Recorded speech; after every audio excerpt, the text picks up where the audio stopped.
I've been making a living writing novels and movies for 25 years. That's been my only living. And I feel that the problem that conservatives have entering this field and supporting this field, which is even more important because we get no support, is that they don't understand that conservative art doesn't look like conservative life, okay? Conservatives have been picking on the arts since men wrote on walls, okay? Ovid, one of the formative poets of my life, was banished to an island the size of this table for writing pornography. The Vatican painted drapery on the nudes of Michelangelo. Ulysses and Lady Chatterley's lover had to go through court cases to keep from being banned as pornography, rock and roll, sex in the movies. Conservatives have opposed them all.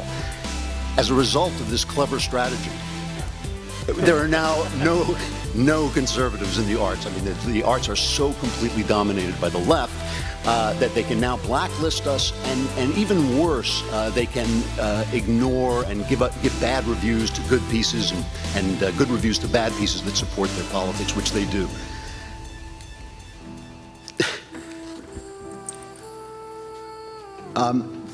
Let me just make sure I say everything I have to say. Every week on Law and Order, they rewrite a political event that favored the right to favor the left. Yeah.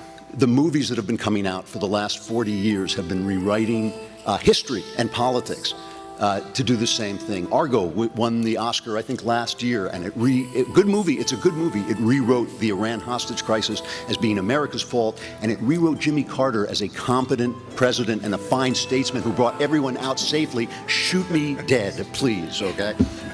Now, I just want to be clear about this. I live a very conservative life, all right? I've been a family man for more than 30 years.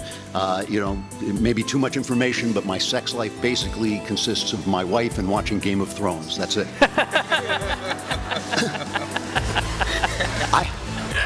I live a life that could be a Hallmark movie. I don't watch Hallmark movies, and I stopped watching Blue Bloods after a while because I knew what they were going to say. I knew they were going to confirm my values. I knew they were going to confirm my ideas.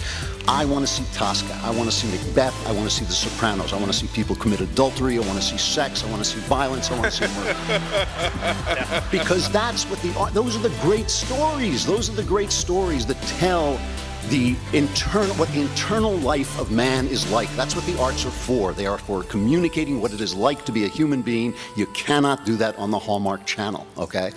So conservative art is art that tells the truth, because conservatives are truth-based people. If the truth opposes conservatism, we change our minds, okay?